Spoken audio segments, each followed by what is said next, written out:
Are you ready for the best damn sports radio show on the planet?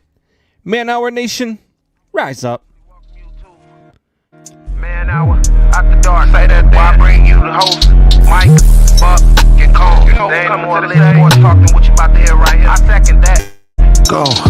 You know that that's us when we talking about sports. Giving you facts on the field to the court. Tune in, we need the support. 1 hour too short, then listen some more. On all your stations, not dropping no music. Starts like Adidas, but Nike just do it. Then 4 in the 4th, we go for the win. Michael 2 seconds, we taking it in. Buck, Mike, and Combs, you know what's going on. Man, now we're out the dark, no LA, we the big spark. No 4th and inches won't cut you short. Got the best talking, it's all sports. Buzzing more than buzzer beaters. We coming live, all 3 speaks go. And what is up, Man Hour Nation? Michael Buckeister here with the Man Hour. Head over to manhourradio.com right now. Check out the merchandise page and the blog section as well. You can also become a member over there as well. As little as $5 a month, as little as $3 a month, my bad, $3 a month, you get access to the after show, merchandise discounts, all the blog access, and of course, access to the man, the myth, the legend himself, Brandon BC Combs. What's going on, Combs? What is going on, Buckeister? And hey, I know you got to get out of here. You got to get back to the kids. But before you do that, Big X Radio, Tori, Wyatt Williams, do me a favor. On the count of 3, we say happy birthday to Michael Buckeister.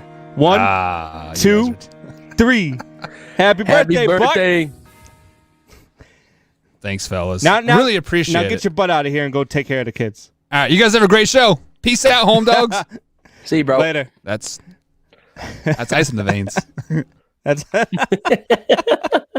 I love that guy. All right, so no, we have a great show lined up for you guys. We do have Hoffy joining us tonight to go through his power rankings. We're going to talk some baseball with the baseball lackey himself. We are going to talk, some fantasy baseball, sit, start, and cut. Obviously, the always famous way or no way. And then we got some headlines for you guys. Women suing Watson, have to disclose their names. A-Rod buying the T-Wolves. The Georgia governor is coming after Major League Baseball. Man, stuff is getting hot. But Wyatt and Tori, guys, I've gotta come at you guys real quick here. Rumor has it, your man Aaron Rodgers is going to New England. How do we feel about that, boys?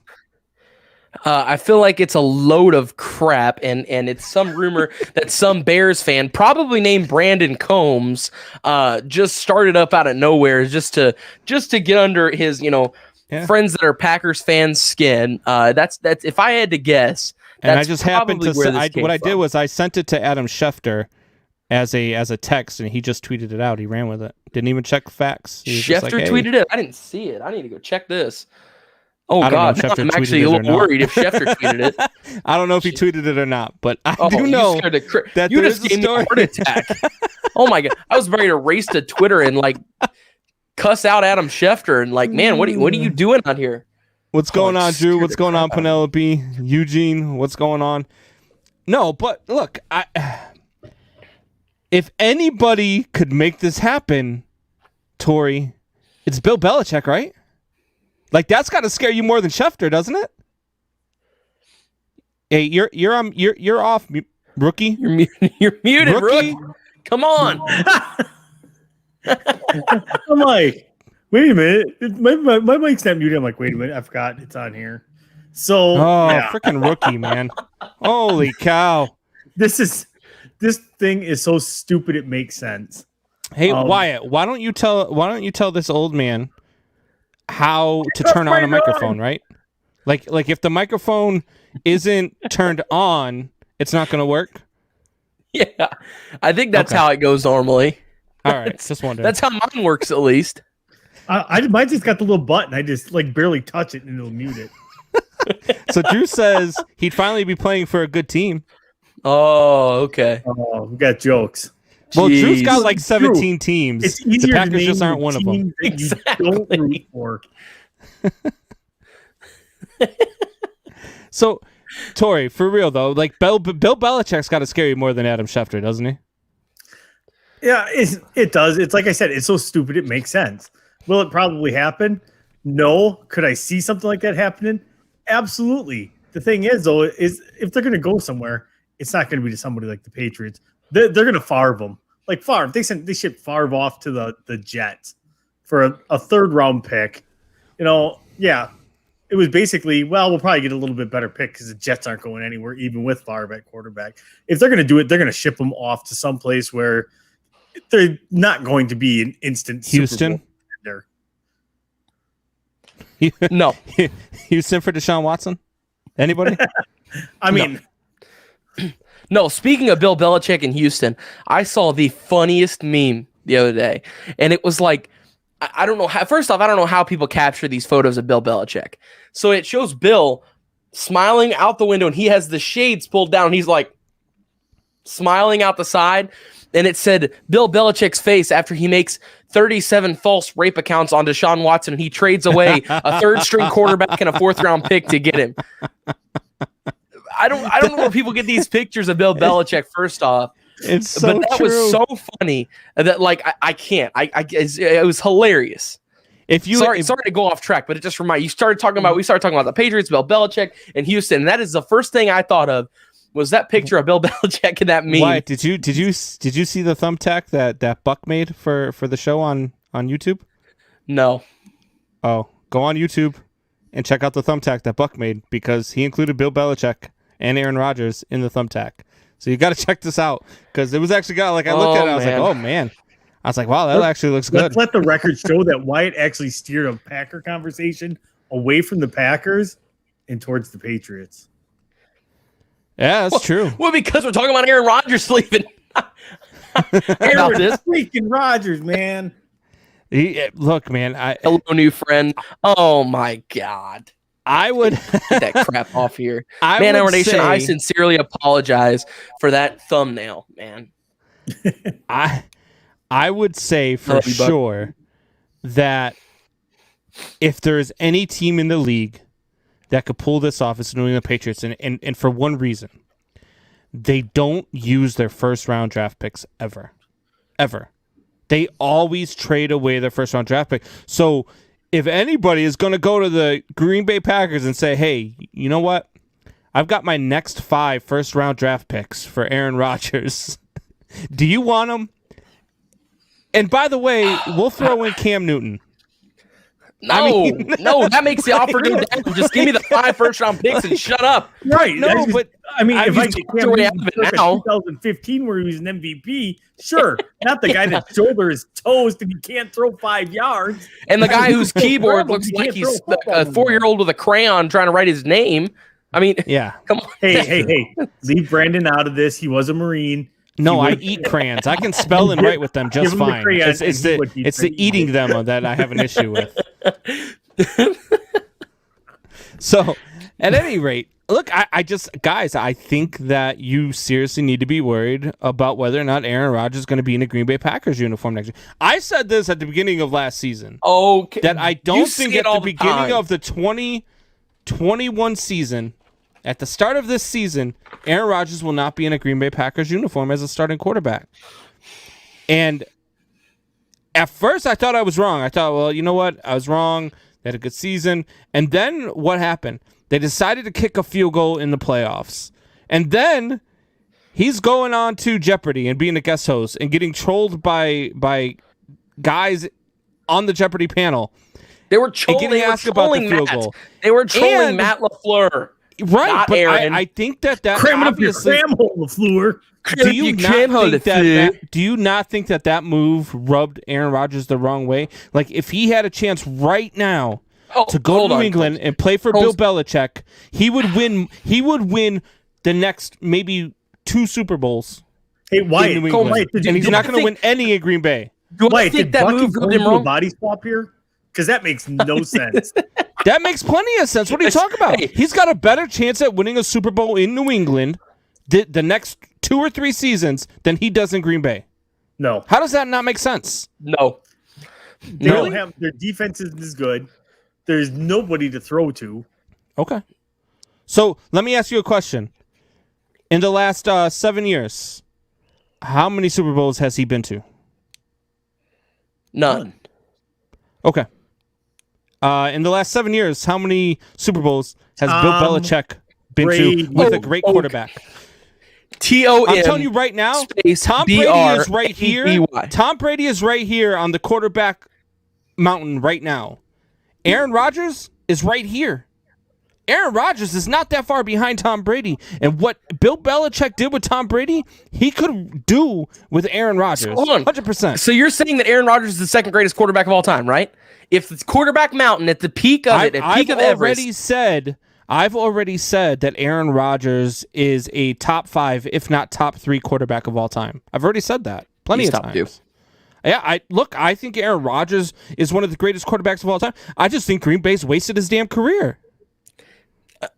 I agree with Chris. I like what Chris said when he was on here. Can we have Chris talk about that again? Because Chris goes, I think a Super Bowl is pretty successful. If you come away with a Super Bowl and however many MVPs and Pro Bowls and division wins and playoff appearances and NFC Championship appearances that he has, I think that's successful. So let's ask Aaron Rodgers how he feels about it. If he would rather win the Super Bowl. Drew Brees went to 1 Super Bowl. He does not. You don't hear talk about that. You don't hear that Aaron Rodgers has. Dan Marino. Nobody says anything about that. Dan Marino doesn't have a single ring, and you don't hear anybody. You know why Dan Marino doesn't have a single ring? You know why Dan Marino doesn't have a single ring? Because he wanted to be the highest paid player on his team every single year. So the Dolphins were handcuffed, and they couldn't do anything, and they couldn't make moves, and they couldn't get anybody to go help him out because he had to be paid like a quarterback god. What are you talking about? This was prior to free agency. That team had no defense. It had a horrible defense, and by the time they built a defense, Mark Clayton and Mark Duper were so old that they had nothing on offense then. Dan Marino was a great quarterback, but he was a selfish quarterback. I'm telling you right now, if you ask Aaron Rodgers, would you take a pay cut to go to the New England Patriots? I guarantee you he would leave Green Bay right now. No yeah, way. He would. 100%. He said on the Pat McAfee show that there is nowhere right now in the league he would rather be. Now, I'm sure that he probably got on the Pat McAfee show and can't come out and say that, there's places he'd rather be. But I'm sure if there was anywhere he'd rather be, it would not want to be New England. If Aaron Rodgers, here's the deal. Quarterbacks who play in the cold weather and the elements always want to go to places with better weather. Tom Brady went to Tampa. He's going to want to go. If Aaron Rodgers is leaving, here's a few teams. The 49ers make sense. The New Orleans Saints would make sense. The Indianapolis Colts, I think before Carson Wentz would have made sense. But New England, it just doesn't make sense. Aaron Rodgers doesn't want to go somewhere. Why doesn't it make sense? Because there's nothing there. All their defensive players that they lost to COVID last year. Why would he leave a top 3 team to go to a top 20 team? Why does that make sense? Because that top 20 team was depleted last year and played with a horrible quarterback. You give them a great quarterback who is probably next to the guy. You give them the GOAT, Tom Brady, and they win. You're trying to compare the GOAT, 7 Super Bowls. Here's why now, at this moment in time, Aaron Rodgers is a better quarterback than Tom Brady. 1, Aaron Rodgers is more mobile. He can make more things happen than Tom Brady can. Okay. Aaron Rodgers has a hell of a lot stronger arm than Tom Brady and is more accurate than Tom Brady.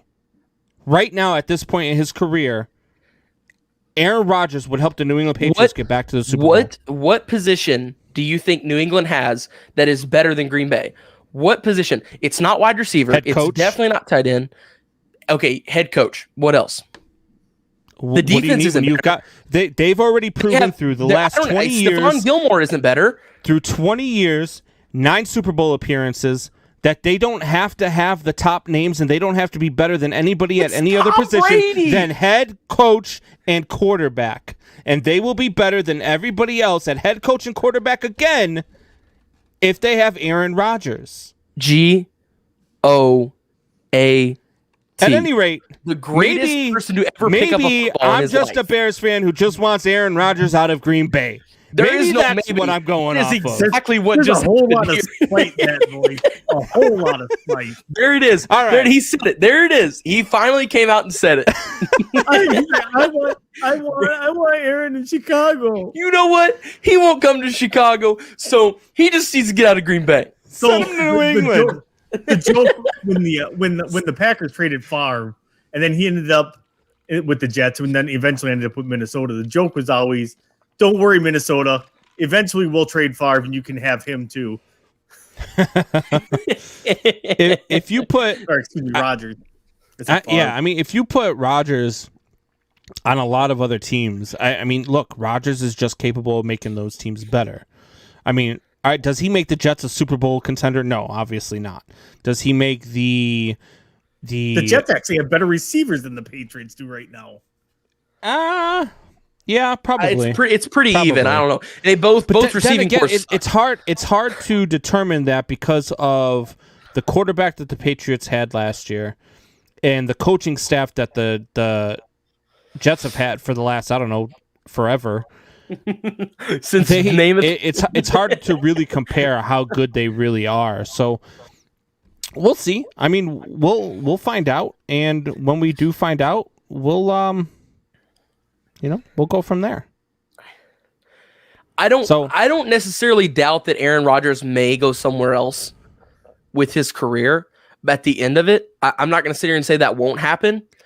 But if it does, it's not going to be a team like New England. It'll be a team like what Tom Brady did, a Super Bowl ready team. Like, it will be a team that is one quarterback away. They've got the weapons. They've got the O-line. They've got the defense. It'll all be set in place. That would be the only reason why he would leave, because he's got everything now.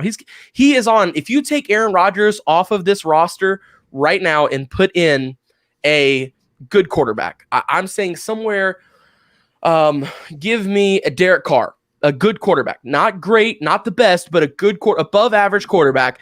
That they would still go 10-6. They would still go possibly 11-5 because it's a good team. There's a lot of weapons on the offensive side. So are they tying one game? Because it's a 17-game season now. Oh yeah, that's true. I forgot about that. So yeah, they would go 11-6 probably. 10-7. That's so weird to say. I don't like that. It's uncomfortable. I think that Aaron Rodgers to New England is a dangerous combination. I don't know if it's going to happen. I don't know how much legitimacy there is to these rumors, but they are out there. And if there's any team in the league that could get this thing done, I think it's the New England Patriots. I really do. And I think that they would have the draft capital. I think that they would not fear at all trading away draft picks, because that's what they do with their draft picks anyway. So, I think it's the one team that could actually get it done. Will it happen? I don't know, but I guess we'll see. So we're going to take a quick break. When we come back, I just realized, so we were supposed to have Hoffy on, but I just realized that I may have goofed and told him the wrong time. So we will be right back, and I will see if I can get him on, relatively shortly. If not, we will get to some other stuff. So we will be right back. Rocky. At least my mic's on.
And we are back here on the Man Hour. Guys, if you guys have not gone yet to the Facebook page, get there, like, subscribe, share, tell your friends.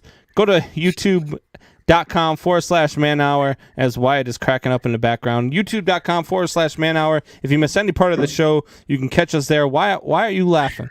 This and then Rodgers gets traded to the Bears. He plays 2 games, pulls a Jay Cutler, and says his hammy hurts. First off, that would be a fake injury because he doesn't want to deal with the crap anymore down there.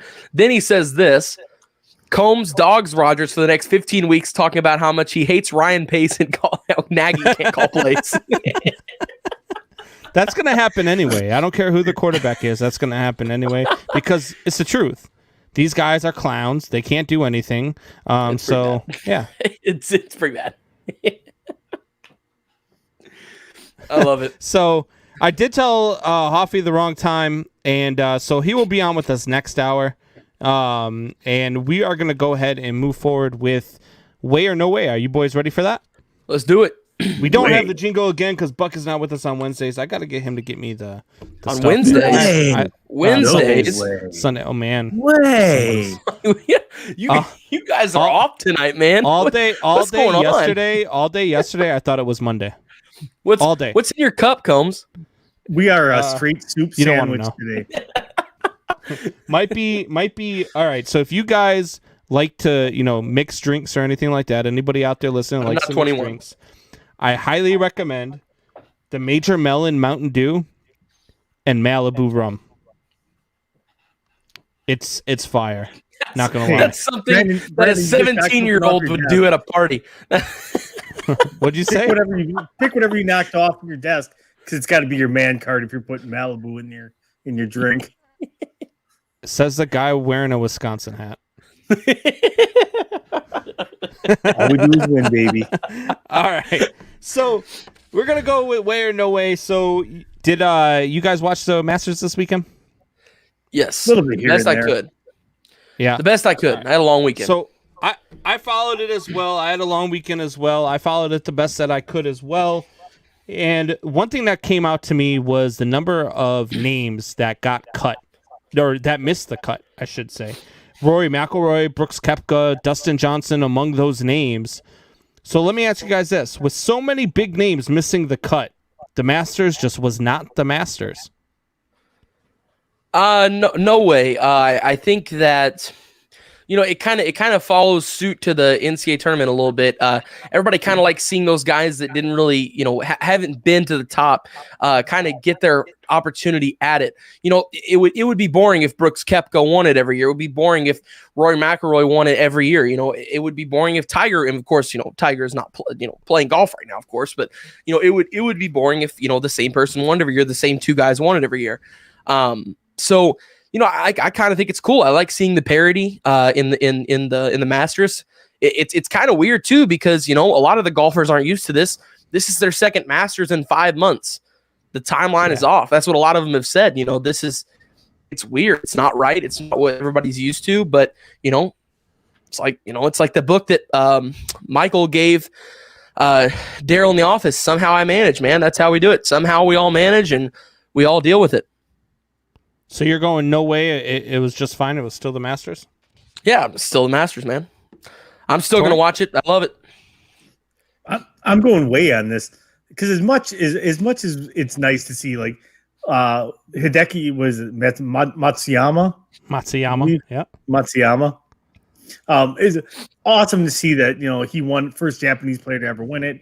That's great. That part of it's great, but there's just something about that Sunday if Tiger or Phil or Spieth or Rory, any of the bigger names are in Spieth still got a shot at it. He's sitting in 4th, right? Who Spieth was? I think Spieth is sitting in 4th, isn't he?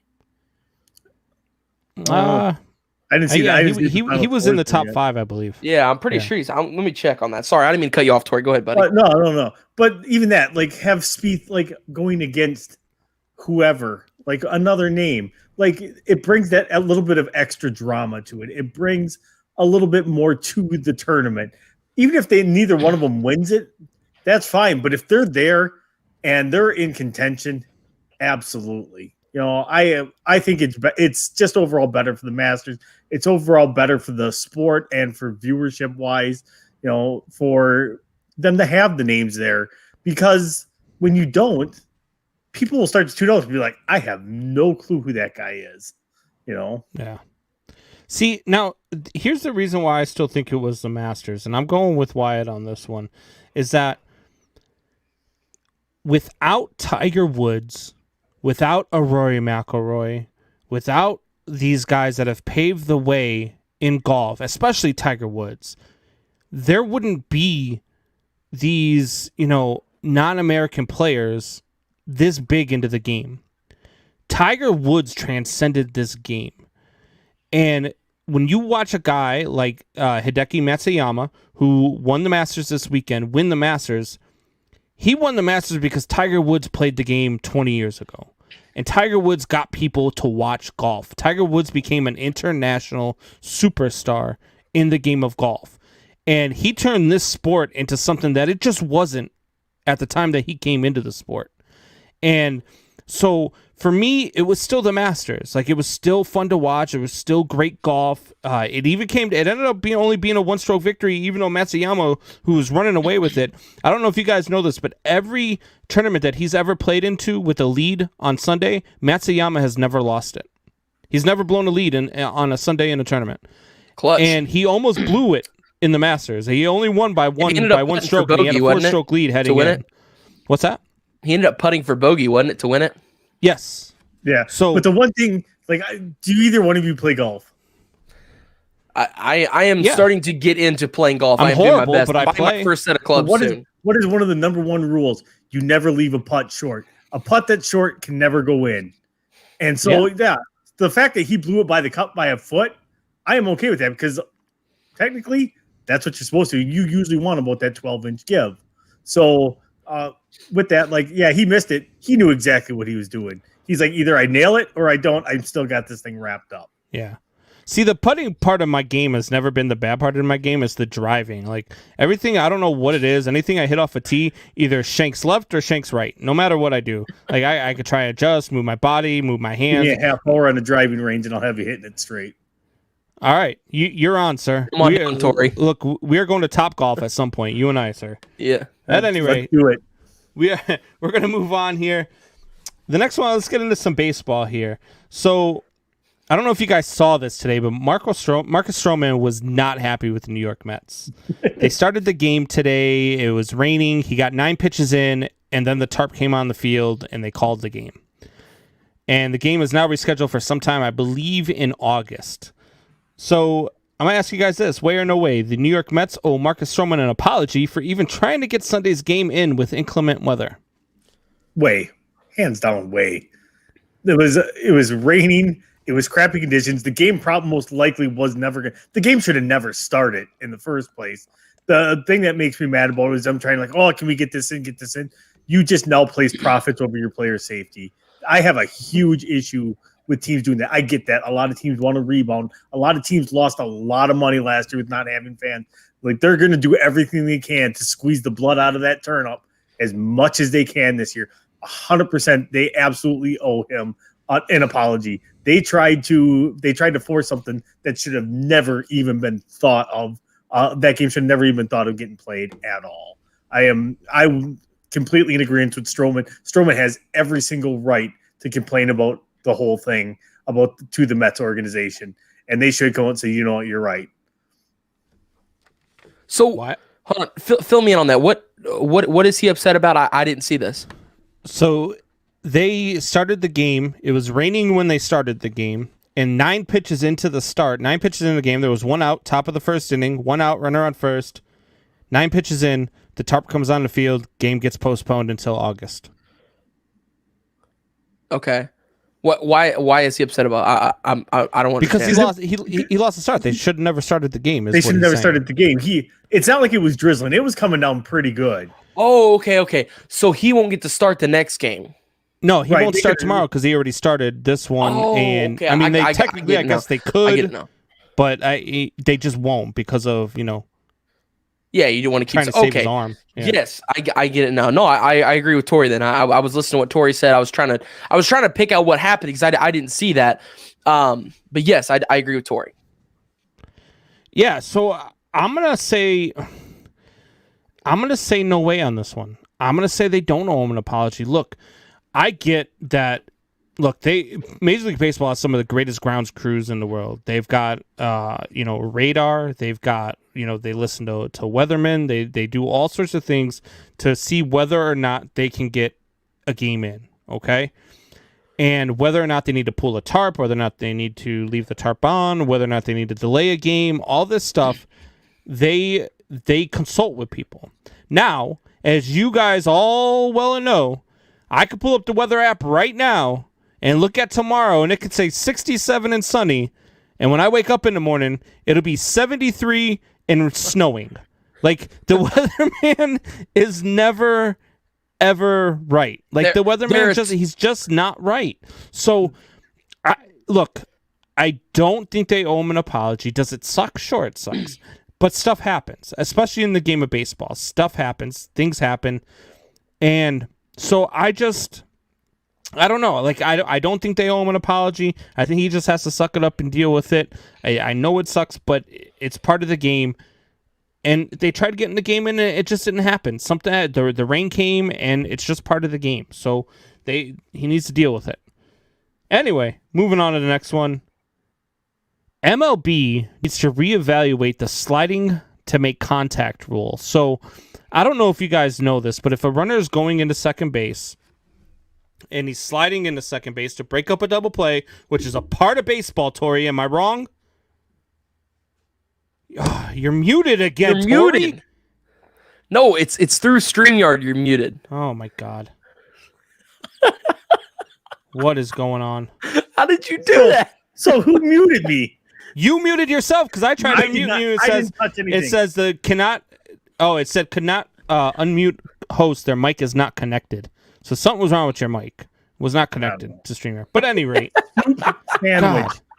is breaking up a double play a part of baseball or not? God. No, it is. It 100% is. Okay, so today, okay, I get so infuriated, so I gotta pause myself. Otherwise, I'm gonna have a heart attack on the air. Wilson Contreras is sliding into second to break up a double play. Okay, slides into second. He is within, I don't know, maybe 2 to 3 inches of the bag, which you have to be within. You have to be able to reach the bag within your slide.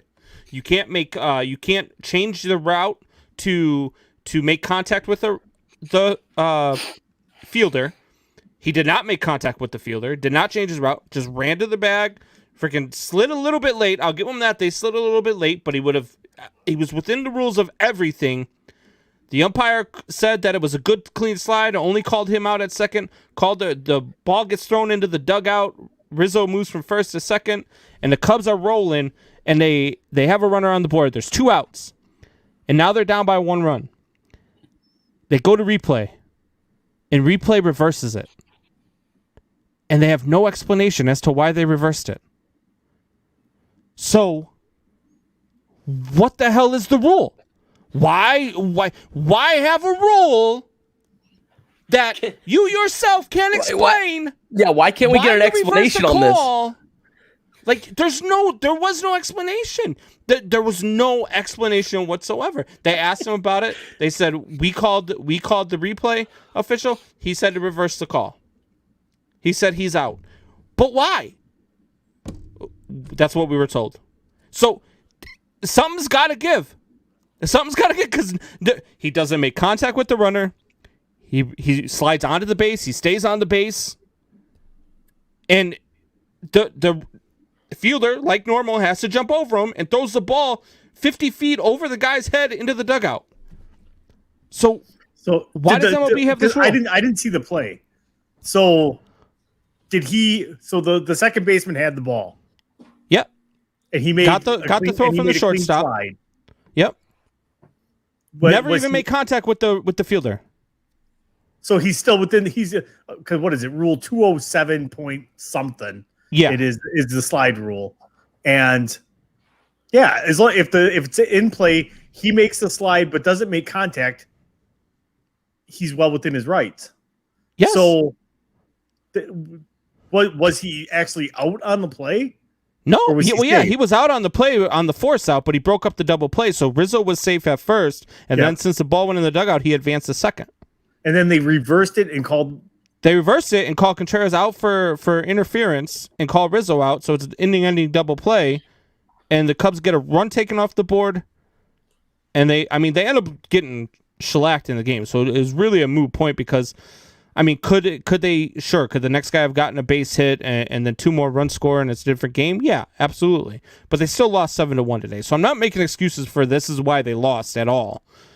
But this is a clear example of why 2 things need to happen in Major League Baseball. 1, there needs to be some sort of communication with the fans of why a call is reversed or why a call is changed or why a call is upheld.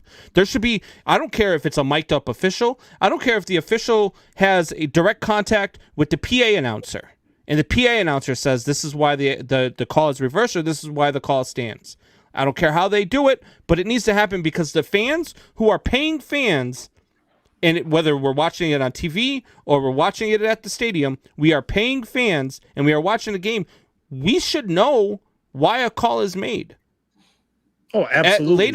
Later on in that inning, somebody gets hit by a pitch again by the Pittsburgh Pirates. Hits a Cubs hitter, and they go to issue a warning, and something happens in the Cubs dugout, and they eject somebody, and not even the announcers know who they ejected. So now nobody knows what is going on. Like, there needs to be some sort of communication, and MLB needs to reevaluate the slide and make contact. Look, this isn't the days of Hal McRae. I mean, I'm sure that Tori knows what I'm talking about. Why, if you don't know what Hal McRae, look up Hal, go to Google or YouTube later and look up Hal McRae sliding into second base to break up a double play. This guy would literally stand up there and go full football tackle, like 5 feet across the bag. He would land in center field to take out a second baseman to break up a double play. That's Hal McRae. That's not what happened here, okay? This guy, Wilson Contreras is well within the rules. MLB absolutely needs to reevaluate the sliding to make contact rule. I'm not even giving you guys a chance to answer because it's a fact. It's a way. You guys both answer way. I don't care what your opinions are. It's way. MLB needs to reevaluate it. Moving on. So I'm just kidding. All right. So we're going to move over to the NFL real quick. In the NFL, teams that need a quarterback need to make a play for Deshaun Watson right now. Way or no way, Wyatt? No way. Whether if you think that these accusations are true or false, it doesn't matter. You've always got to err on the side of caution, because this could all come out in a month and it could be true. And you could give up 2 first-round picks and lose it, and the trade. Now, if there's some kind of an insurance thing on this, like, okay, so let's say if I am there's always insurance on a contract. Why every contract has insurance on it. I think why I'm talking about a trade. The trade itself. I'm saying trade insurance. Like let's say that the Bears give up 2 first-round picks and Watson comes. And in a month, we find out, hey, there is, video proof of this happening. They finally found it, and you can clearly see it's Deshaun, and Deshaun's doing this, and, it's all true. Then I would want some kind of an insurance like, hey, you give me my picks back, I'll give you Deshaun back if he ever plays again.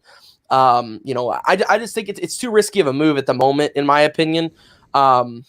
If you were wanting to take the risk and you were, if you fully knew that it wasn't true, then yeah, right now is the time to act. Right now you can give up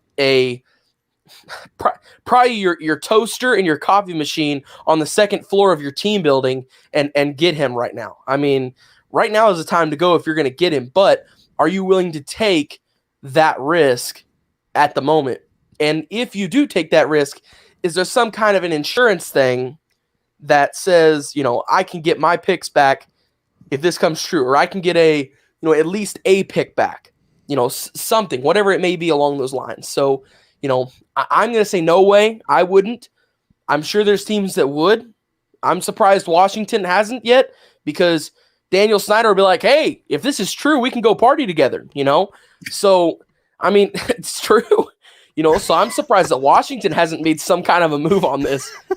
If there's going to be a team do it, it's going to be Washington. Let's be real here. I mean, Daniel Snyder will do it with him if it's true. Two times in 1 week, Wyatt has canceled the man hour. Gosh.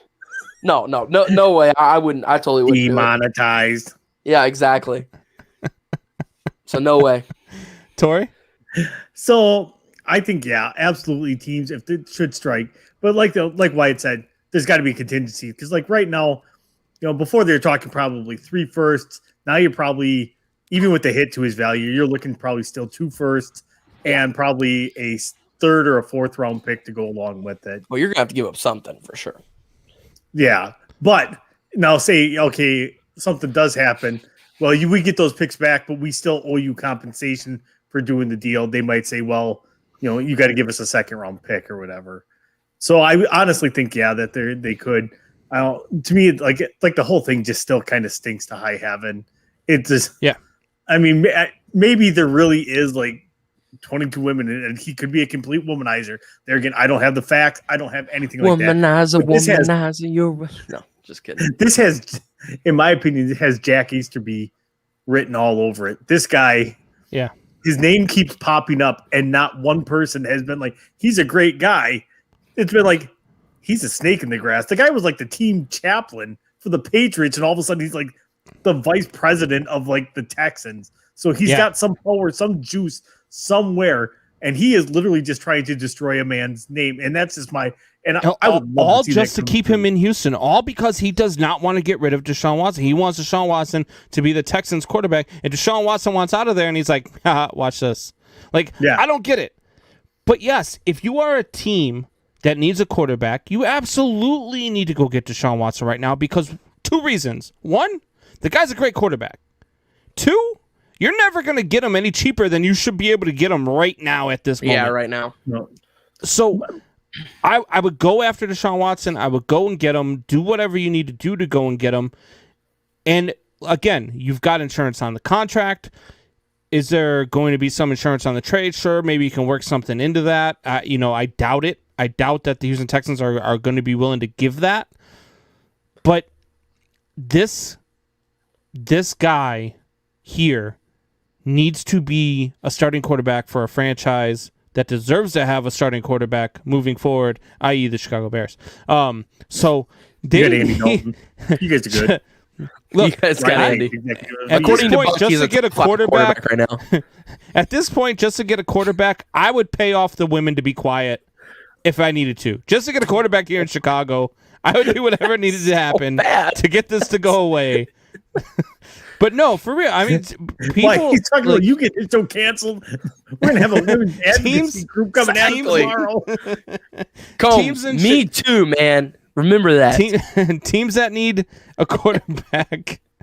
God, off the rails. Teams that need a quarterback absolutely need to go get Deshaun Watson. All right, guys. So that's all the time we got for Way or No Way. We're going to take a quick break, and when we get back, we are going to get into our fantasy baseball sit and cut and start. That's going to be me and Tori here. We'll have Wyatt's reactions to our sit, start, and cut for fantasy baseball when we return, if we still have a show.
And welcome back to the Man Hour.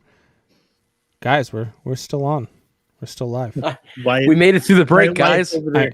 Buck, see what happens when you don't show up to shows, man? Now you are going to have to do some major editing. It's going to take you like 6 hours to get this 2-hour show to be playable for the air. You're probably just going to end up giving them last Friday's show.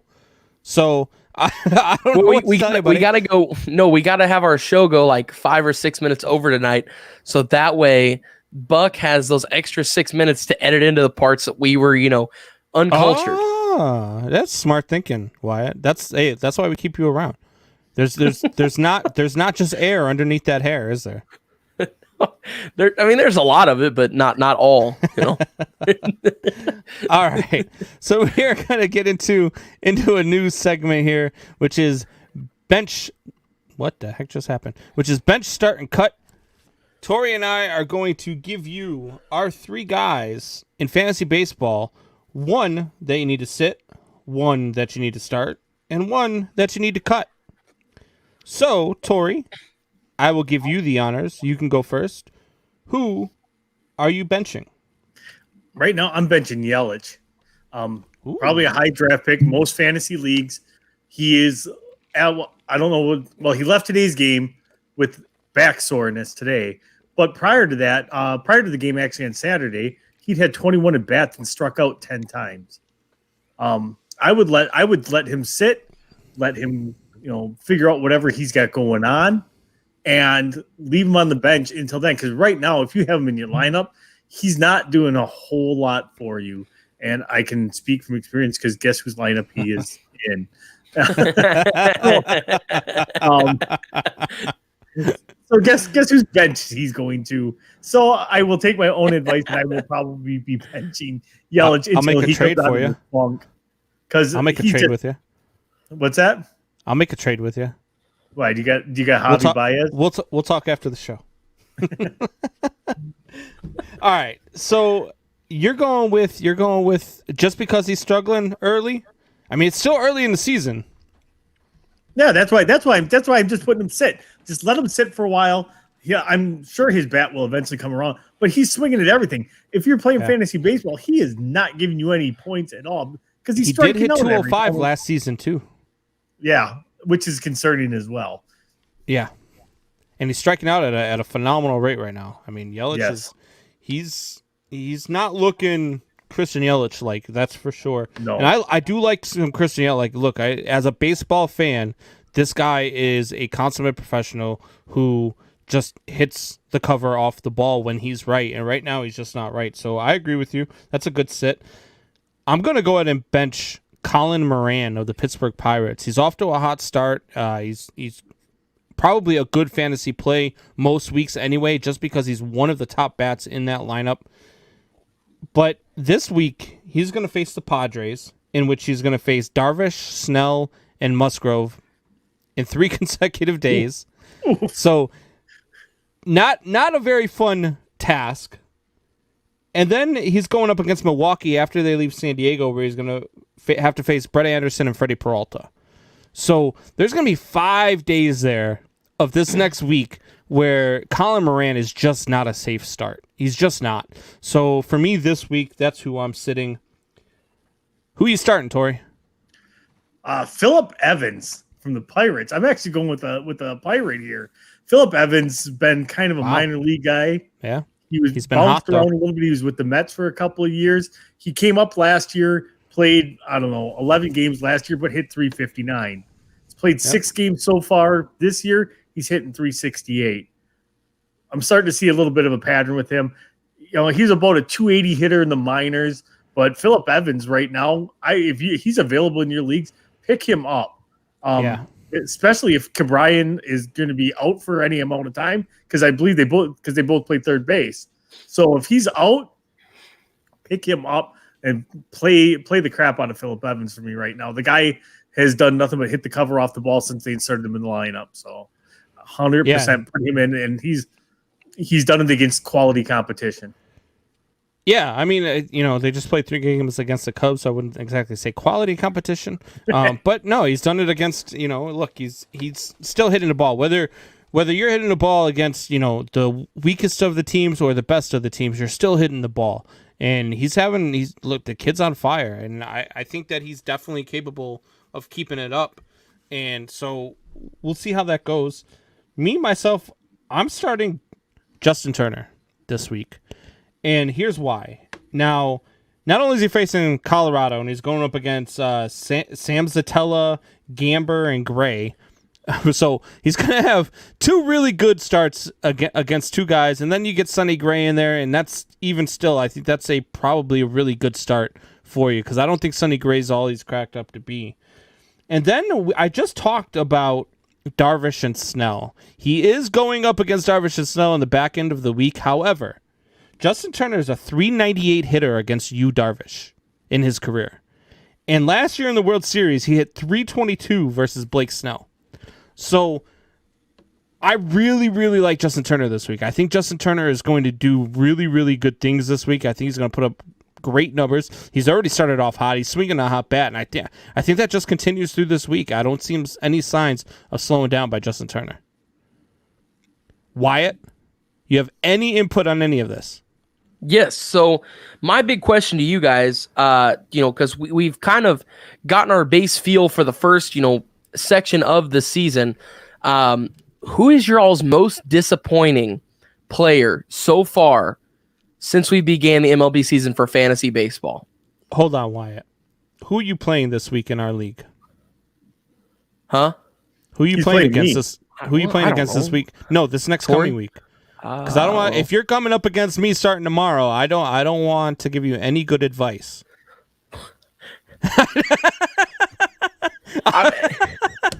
It's a simple question, Combs. Yeah, I'm just playing. For Most me, disappointing. For me, Go it's been Javier Baez, man. Look, this kid, he's got the gene. He's a 6-tool player. He is everything that Mike Trout is, with the exception of he's got the Alfonso Soriano in him. That guy, if you get 2 strikes on him, you could throw the ball into the next county, and he's swinging at it. Like, the guy just, he cannot lay off a breaking ball in the dirt at any point. At any point. And pitchers know that. So they don't pitch to him. Last year, he had the most pitches thrown to him out of the zone. Because pitchers know that he will swing at pitches out of the zone. No hitter in Major League Baseball last year saw more pitches out of the strike zone than Javier Baez. And the kid just he needs to learn how to lay off of it. Is he talented enough to come around from this? Sure, absolutely. I love Javier Baez. I really, really do. I like the kid a lot, but he has been just super disappointing so far in the first 8 games of the season. It's still early, but these first 8 games, Javier Baez has been it for me. Well, who's it for you, Tori?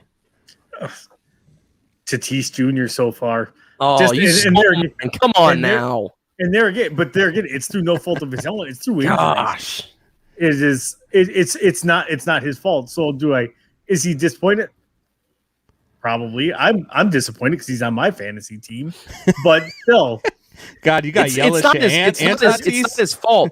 It's not his fault, but however, it is still disappointing. It's still a disappointment. For all the hype and everything, that big contract he signed, literally there is going to be 0% chance for him to live up to the kind of hype, no matter what. Even if he's healthy, he's still going to be considered a major disappointment. Listen to this. Unless he hits 50 bombs, hits 325, and knocks in 125 and has 70 runs scored. Well, okay, so listen to this. So far this season, he's only played in 5 games because of the injuries and stuff. He's got 18 at-bats, only 3 hits, 1 home run. He's batting 167 right now. That is horrible. That is horrible, horrible. For as much money as he got paid, just adding to your point here, Tori, because I know that you knew I was going to say Fernando Tatis and you stole this from me. But just to add to your point here, like I said, 18 at-bats, only 3 hits. Not great. So no, but there again, how much of it was his shoulder bothering him though? There's a lot of underlying stuff there. No, and like I said, like you said, it's not his fault, but it's still disappointing to see a guy of his caliber to be playing at this level. Drew God, says, is that isn't right? Darvish's ERA around 7-ish right now? It is not around 7-ish right now, Drew. I think it's like 422 or something like that. 420, I'm about to 425. say, I was like, whoa.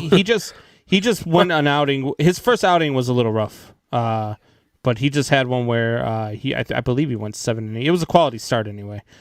He did not get the win. I think he got a no decision in that game, but he did have a quality start. So it's like 420, I don't know, somewhere in that area, maybe 430, 440, but it was up at the beginning, and then he brought it down with that last start. A lot of pitchers' ERAs go high, and look at after his first start, what's his name from the Kyle Hendricks had an ERA of 12, and then he just went out and threw 7 straight innings of 3-hit ball against the Brewers, and now his ERA is down to like 3. Did they win that game? Oh no, they didn't. I hate you. Kane is able. All right. So anyway, moving on. Who are you cutting, Tori? Quick, off the top of your head, can you name 4 of the 10 worst hitters in baseball? Because I can, because they're on the Milwaukee Brewers. That's not true. They're on the Chicago Cubs. It is true.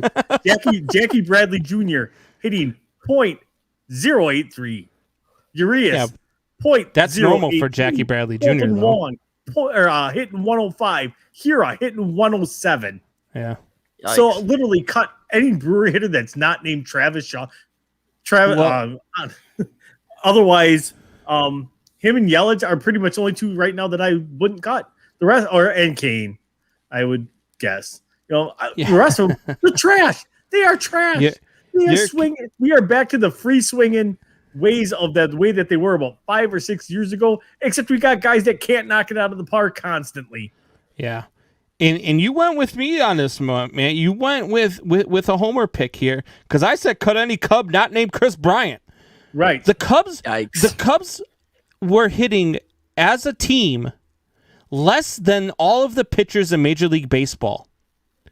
All of the pitchers in Major League Baseball have a higher batting average right now than the Chicago Cubs as a team. It's horrible. They're hitting like something like 147 as a team right now. It's ridiculous. You can't do that. And trust me, I know it's still early in the season. I get it. We're only 8 games in. I'm not panicking. I'm not saying that the season's over by any stretch of the imagination. This is a weak division. I knew it was going to be a tough year. I knew it was going to be a down year for the Cubs. This is still a very winnable division, and it's still very early.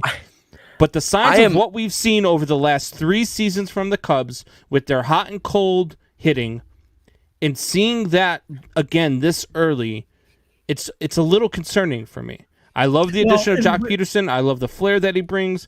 But right now, I am cutting, and I did. I drafted Javier Baez in a league, and I cut him today. I'll go pick him up then. Thanks for letting me know that. No, A-League, not in our league. I said A-League, not our league. So I just, it's just one of those things that you watch, and when you watch enough of it, you're like, I see where this is going. And that's what I see from this team again, Tori. I just see this team just being this way the entire season.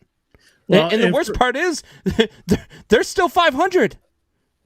They're still a 500 ball club, and they're only hitting at a 147 clip. I'm looking at the Brewers lineup, and I'm like, you were like, oh, they don't have pitching, The pitching has been our lights out strong point, and I had said I'm worried about our bats. It's our bats. How we're 5-4 right now with 4 starters not hitting over 107 is beyond me. So we put Buckheiser just cursed the Reds. The same guy that picked the Lions to win the division. The same guy that said a team from the NFC East will be, whoever won the NFC East would be in the NFC title game, has just cursed the Cincinnati Reds. I am watching this Phillies and Braves game right now. Yeah, I am too. It's back and forth.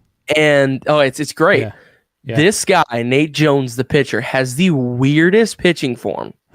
I have ever seen in my entire life. He's like, he comes up, he like breaks and like lifts forward and then just flings it. It's like, it's I love those weird. old school Braves uniforms, by the way. Those Oh, old they're school awesome. Braves They're uniforms. so are dope. I've got I don't know if I have it right here. I've got a throwback one of those with Dale Murphy, autographed by Dale Murphy, which is a pretty cool piece. I love the throwback Braves unis. Well, I don't know if you guys saw what happened in the pregame of that Braves Phillies game or not. So No. a guy brought his kid to the game, and I think Freddie Freeman hit a home run. Kid caught it, and the kid's a Phillies fan. Turned around, gave it to a Braves fan kid because it was awesome. his team. That's so cool, man. So That's awesome. Freddie Freeman, the dad and the kid were at the game again today. Freddie Freeman comes walking up to the kid, hands him a baseball autographed by him and Bryce Harper. Like, I thought that was awesome. just a classy move, right? That is there. really cool. Yeah, that's. Look, I love stories like One that. of those Like, I guys, love most overrated guy in all of baseball. Yeah, Sorry. I love watching guys that do stuff that way. And Freddie Freeman's always been that guy for me. If you do Freeman's a not really good know guy. Freddie Freeman's story, you need to read up about it. There's a great article about it right now up on ESPN. Go read about Freddie Freeman and the type of man he is. This is a guy whose mother passed away when he was 10 years old. And the letter that he wrote to her and the way that he, I'm telling you right now, I know Wyatt's going to cry when he reads it. I cried when I read it. I'm such a baby. I know that it's a tearjerker, man. Look, the guy was 10 years old when he lost his mother. And all these years later, he's lived his life every day for her. She lost a battle with skin cancer. He wears long sleeve shirts in the dead of summer in Georgia in honor of her because he doesn't want the sun touching his skin. Like, that's just... I don't know. I can't say enough about. I love guys like Freddie Freeman in this game. Have you ever seen the clip of him, 2 years ago on Halloween, and the kid is dressed up like him, Dressed up as Freddie and he Freeman? walks up to him, and he's like, "Hey man, I like your Freddie Freeman jersey," and he's like, the kid just like his jaw hits the ground. He just so then he goes like, trick or treating with him. yeah. It's so cool. awesome. He's such a good guy. Absolutely. Buck Heiser chimes in. Hey, you're not wrong. I'll own it. I'll own it. I'll own it. I've got a heart, Buck. My heart works. I would hope so. Why would you be dead? Yeah, My emotional heart works. Wait, how many hearts do you have? No, Right. You know what I mean. Are you Dr. Oh, Zoidberg? man. I have 7 hearts. Jesus. We just got demonetized and canceled again right there. Fuck, edit that one out. Oh, What's wrong with man. that? ADA's coming after for that one. I can't with you, man. I just can't. Like, what do you... I have 7 hearts. What are you doing to us? I don't know. What's wrong with having 7 hearts? Is there some kind of a those bad of you joke? that don't know. All right, so we got to let everybody in on this. So last week... Is there like some All right. old running joke about 7 hearts or something? No, there was a meme that was posted in our group chat. In our group chat off air. I won't say what it was about, but we just have a different sense of humor. And so Tori messages me and says, "Hey, let's mess with Wyatt." And I said, "You know what? That sounds like a great idea." This is not funny. So it was the day after April Fool's, so this is April 2nd. And Tori says, "Let's mess with Wyatt." I said, "Oh yeah, absolutely." So I messaged Buck and said, "Hey, we're gonna mess with Wyatt. Just go with it." So Tori messages him and says, "Hey man, that's not funny. I'm actually really offended by what just got posted." And the funny part was, it wasn't even Wyatt that posted it, but I don't think didn't Wyatt even realized post it. that he wasn't the guy that posted it. So no, Combs made a joke, and we're not gonna tell him what it was about. I know. Combs posted a joke, and they didn't get it, and I was like, "You guys don't get it. This is what it is." LOL. I'm laughing because they didn't get the joke. I wasn't even laughing at the joke, and then it all goes at south. Wyatt. Tori goes at Wyatt, and then Wyatt goes, "Wait, what are you kidding me?" So then I pretended like I was mad at Tori for coming at Wyatt for it, and then Buck came to Tori's defense. And so the three of us are going back and forth. Wyatt doesn't know what to say. So I start calling Wyatt on the phone because I'm gonna really lay this on thick. I'm gonna call Wyatt and be like, "Wyatt, like, you know what? Screw these guys. We're gonna do man hour ourselves. We are going to run it. We don't need these guys. We don't need anything like that. So he doesn't answer his phone. He's like, guys, I'm in the car with my family in Ohio. I can't answer the phone because I don't know what's going to be said. I was in the car with Nikki's family. I wasn't even in the car with my family. Yeah. So I'll be completely honest with you. He was well within his rights not to answer that phone, because when it's the four of us on a phone, especially when there's no cameras rolling, you never know what's going to be said. You never know what's going to come out of one of our mouths. The last thing I need is to answer that phone and have something said. Oh God. Yeah. That's the last thing I needed. So Wyatt's like, I can't answer the phone. So I messaged Wyatt on the side. I'm like, you know what, Wyatt, screw these guys. If that's the way they want to be, if they want to be like that, we don't need them. It's you and me. And he's like, are you guys for real right now? And we're like, yeah, we're for real. And then somebody had said, oh, Wyatt, you just killed Man Hour. Way to go. And I'm like we were like, and Wyatt's like, this can't be for real. And he's messaging me on the side now, right? He's like, dude, I can't believe this is for real. This is horrible. And then finally we let him in on it, and we all post an April Fool's meme, and he's sick to his stomach. He's, screw you guys, I'm coming. So that was our April Fool's joke on Wyatt. So Wyatt killed the show twice now this week. I was texting Buck and Combs and everybody on the side, and I'm like, I texted Buck, and I was like, are Combs and Tori really mad at each other? Like there's been plenty worse that's been said, and nobody has ever once got what just happened? And Buck texts me back and is like, I don't know, man, I've got a lot to think about before we go forward. And then Combs texts me and goes, hey, Buck just texted me and said he's got a lot to think about, so screw them. We're gonna go off on our own. And I'm like, I didn't even say anything. I was just sitting here. The best part about that is I didn't know you were texting Buck, and Buck didn't know I was texting you. And then I messaged Buck on the side.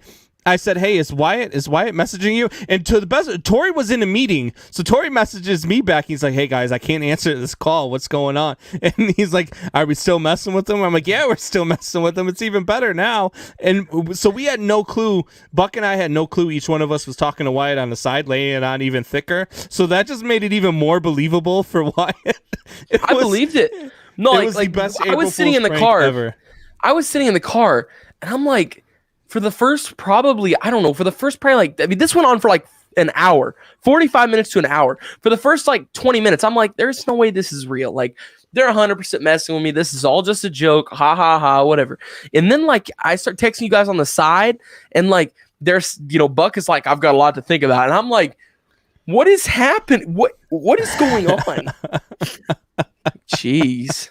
It was amazing. Tori can't even breathe over here. Tori's besides himself right now. The best part is 10 minutes later, Buck's like, hey, remember when we pranked Wyatt? Let's do it again. I don't even know about that. He did it in the group chat. He's like, hey, you guys remember that time we pranked Wyatt? That was great. Man. No, and they're totally going after each other, and Combs and Tori are straight just going at each other's throat. And he's like, Tori's like, yeah, I should have known better to not to talk to somebody who had a job or something like that. Just going after each other. And I'm like, what is? Are you are they? And then I come back. I'm like, oh, so because I don't have a job right now, you're you're too good to talk to me. Is that what? Exactly. I'm like, and then that's right after all that was said. Then that's whenever they said, Wyatt, you killed Man Hour. I'm like, I didn't even say anything. I was like, I took time off to focus on the show. Thanks a lot. Jesus. I said, Tori, if you can't take a joke, maybe you're too soft for the show. He was like, just come out and say it then, Combs. He says, bring it. Oh, my God. Oh, my God. Poor Wyatt. We love you, man. Love you guys too, man. But I was on the edge of my seat. And like I said, I'm in the car with Nikki's family. So there's nothing I can say or do. I can't answer the phone and be like, guys, this is enough. We're not fighting anymore. I can't call and try and break this up or anything. I'm just screwed. I'm just in the car, watching all this. And that would have been even worse for you. Because if you would have answered and said, guys, just don't say anything. too bad because I'm in the car with Nikki's parents. It would have broke that'd loose. be It would have broke fuel on the loose fire right there. If I would have said that, I might as well just hung up the phone right then. Like, just that was it. Yeah, And you would have been under some bus tires. There would have been. There would have been. I'd have been like, "You're with Nikki's fan? Oh, I thought you were with Stacy this weekend." Oh god. Yo, Wife's remember gonna that get girl off the from show now. Kindergarten? Nikki's gonna be like, "Who's Stacy?" It's like, oh god, man. Does Nikki Yeah, watch yeah. the show, Wyatt? Does she listen? Yeah. Mhm. Yeah. Great. Hi, Nikki. Is she subscribed? We're Is all she a jerks. member yet? Yeah. I'm sorry, Nikki. I don't It's just a I don't part of who think- we are. exactly. Well, with $3 or $5 a month, you can be a member, and Yeah. then you can hear all the other zany things that we do on the side. And then Buck Exactly. said, "It doesn't matter because Stacy's mom's got it going on." So funny story to that. Remember, like we guys telling, like, and I sent a message to you guys. I said, "There's that humanity's doomed," and I should tell you some of the things that my niece has said. So my sister's name is Stacy, and so when that song came Oh. out, my niece goes, "Mom, is that song? Did they write that song about you?" And so for the longest time, my niece was actually thinking that song was about my sister. That's. Oh, you should have never told me that, Tori. Oh. So my sister keeps a running total now, and she just calls them Morganisms. So, Tori, is your mom hot?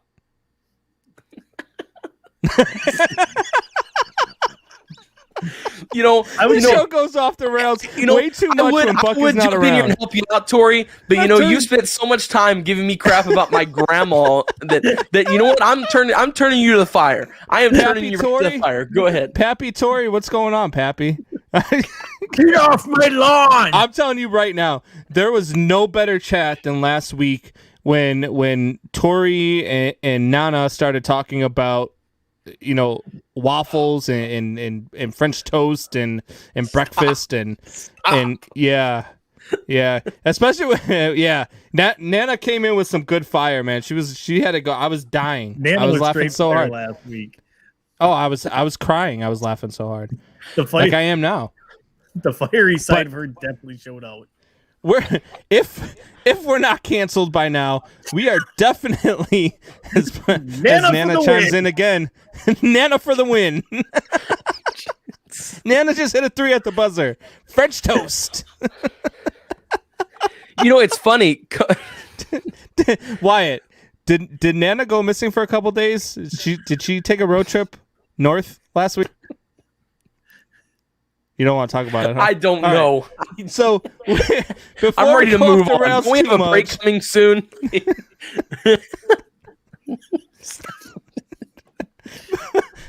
Before we go off the rails too much here, we're going to get back to some sports here in just a moment. We're going to take a quick break. And when we come back, it's going to be time to get into some baseball talk with the baseball lackey himself. We will be right back.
And we are back live on the Man Hour. Hopefully, we are still on YouTube and Facebook and Big X Radio.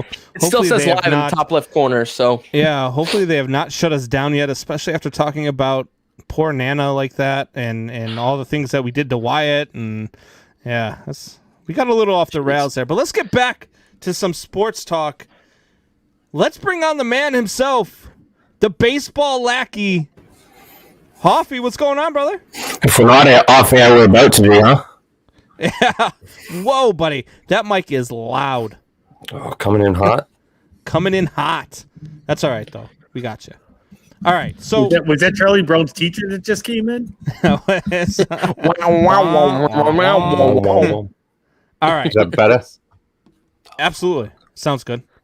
So, Hoffy, first week of baseball is in the books. First full week of baseball, I should say, is in the books. And lots of strange things are going on. Not going to lie. The Cubs as a team are hitting worse than Major League Baseball pitchers. The Braves are struggling to win games.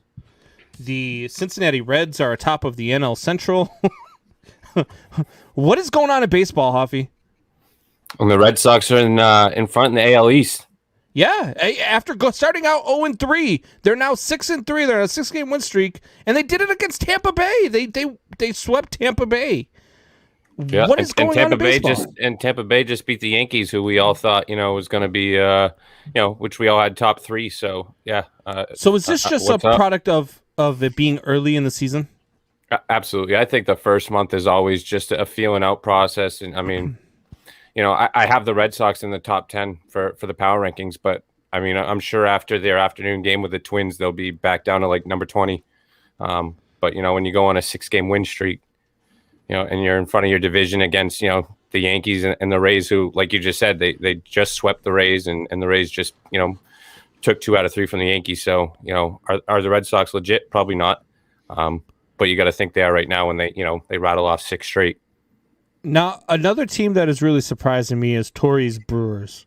So, Torrey, at the beginning, when I was talking about their pitching, that wasn't going to hold up, blah, blah, blah, blah, blah, he told me the pitching will be just fine. It's the sticks that he's worried about. And he was absolutely 100% correct.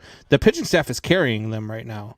And they look like one of the best pitching staffs in the National League Central, which I did not think was going to happen. So, I'm sure Torrey is surprised. Are you surprised? I mean, I've been saying all year that they were going to have, one of the better pitching staffs, but was Christian Yelich, going to have a bounce back season? I thought that was kind of a slam dunk for an absolute, but it looks like that's not happening, at least not as of yet. But yeah, I think that's going to be the key is this offense, because I think this pitching staff is what's going to, be what carries them. You got the Reds, and they're in the power rankings too. I don't expect them to stay there. So I think it's gonna, the Cubs, I think, will find their groove. I think the Brewers will find the groove, and it will be those two in the Central come, August or so. Yeah, absolutely. So you talked about the power rankings and what you have here. So I'm pretty sure I'm going to be yelling at you a little bit. Maybe not. I'm sure. I mean, I've got a team that I normally hate having in the power rankings. I've got them in the top 5 right now in my power rankings. So let's hear your power rankings 10 through 6. All right. So number 10, I have the New York Yankees. Their offense is yet to hit its stride.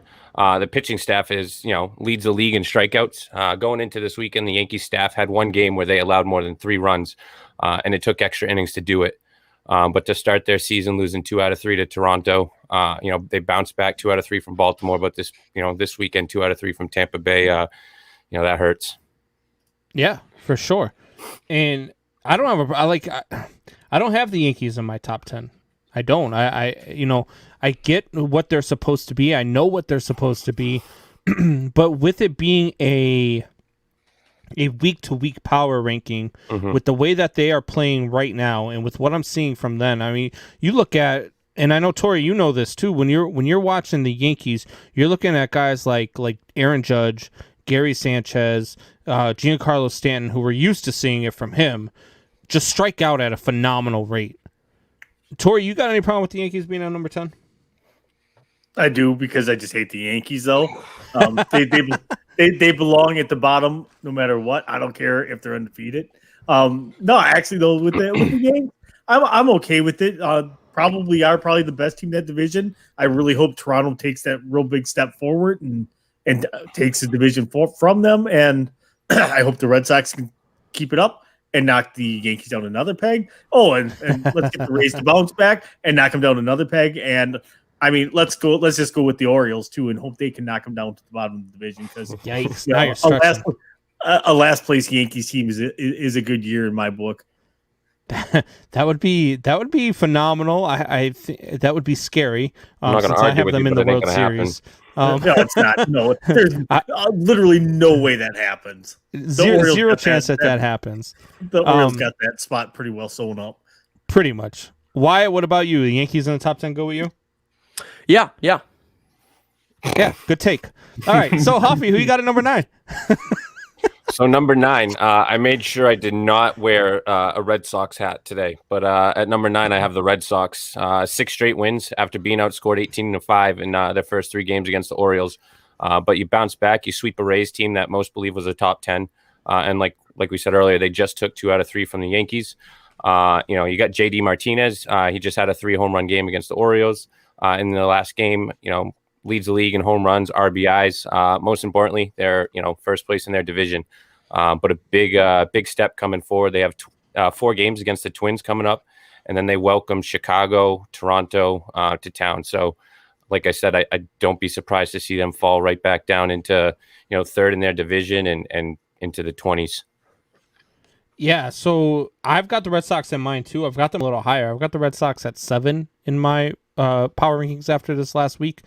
Just because of their 6-game win streak. Look, the closest streak to them is a 5-game losing streak by the Washington Nationals by number-wise. So I think the Red Sox are playing really hot right now. I thought that the Red Sox were kind of an in-the-win type sleeper team that, everybody's expecting to have a bad year in a really good division, but could they sneak up and finish third or even second in this division and become a wild card team?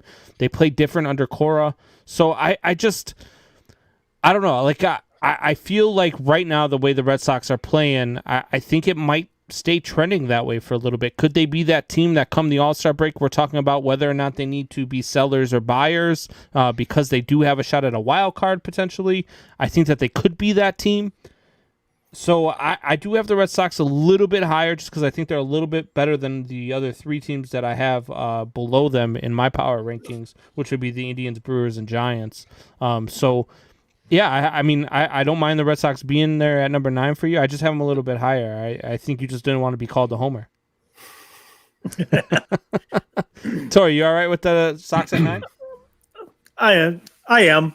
They're going to be a lot like the San Francisco Giants this year. They're going to be an up and down team. They're going to be great one week, terrible the next. But they're going to be that team that comes out of nowhere and takes down one of the quote unquote giant teams that's doing really well. So for me, yeah, I am absolutely okay with it. They're playing great ball. If you're playing great ball, you've earned your rank, and they're playing great ball right now. After the way they started off the season, it was like, well, it's going to be a long year for Boston fans, but rattled off 6 straight. Absolutely, keep them. I actually hope they keep it going, but chances are probably not. I actually find it funny. We were sitting there, preseason talking about all this, and Hoffy was like, yeah, I don't, we were making jokes like, where do you got your Red Sox and stuff? And Hoffy was like, oh, I don't even have them, top 20. I've got them, at the bottom. I hate to say it, do you think that losing, I don't want to botch the name, Benintendi, correct?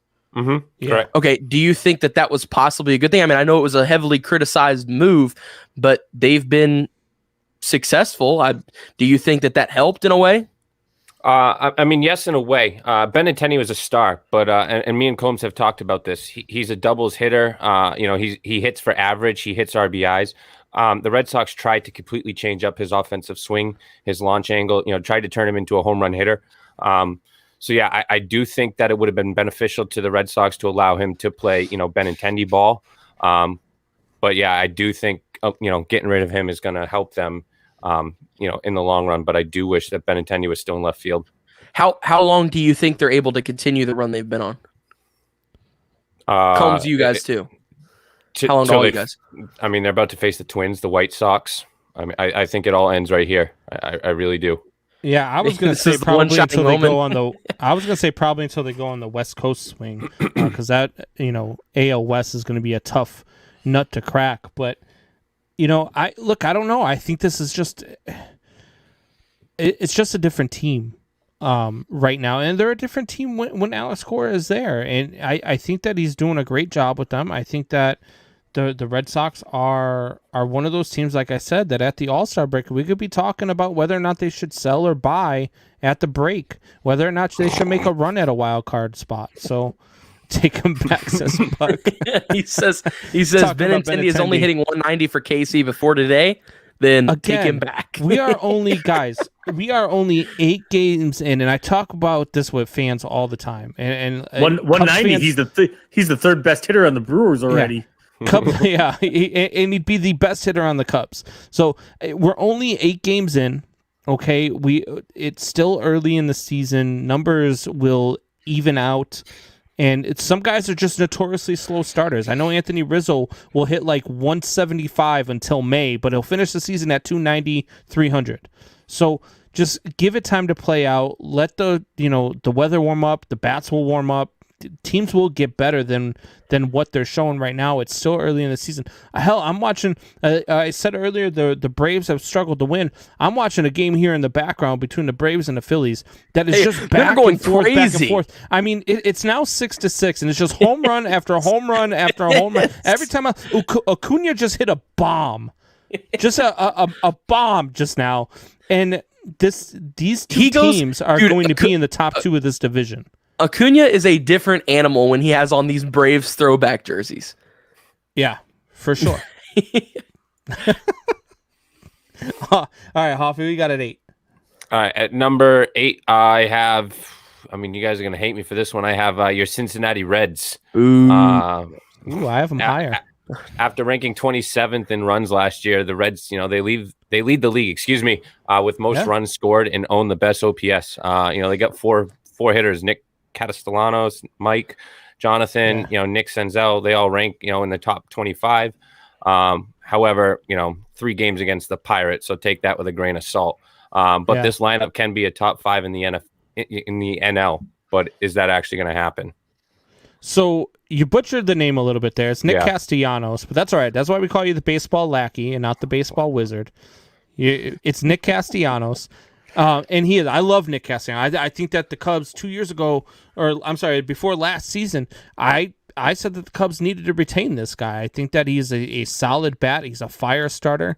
As we saw with the whole getting suspended thing, which was bull crap in itself. But Nick Castellanos is a beast, and I like what they're doing there. Eugenio Suarez is a bona fide stud. He is one of the top power hitters in this game. I don't care what anybody says. The pitching staff for me is what needs to. I don't know how long the pitching staff can hold up. Mm-hmm. They're hitting at an alarming rate, and at some point they're going to come back down to earth and realize that they are still the Reds, right, Tori?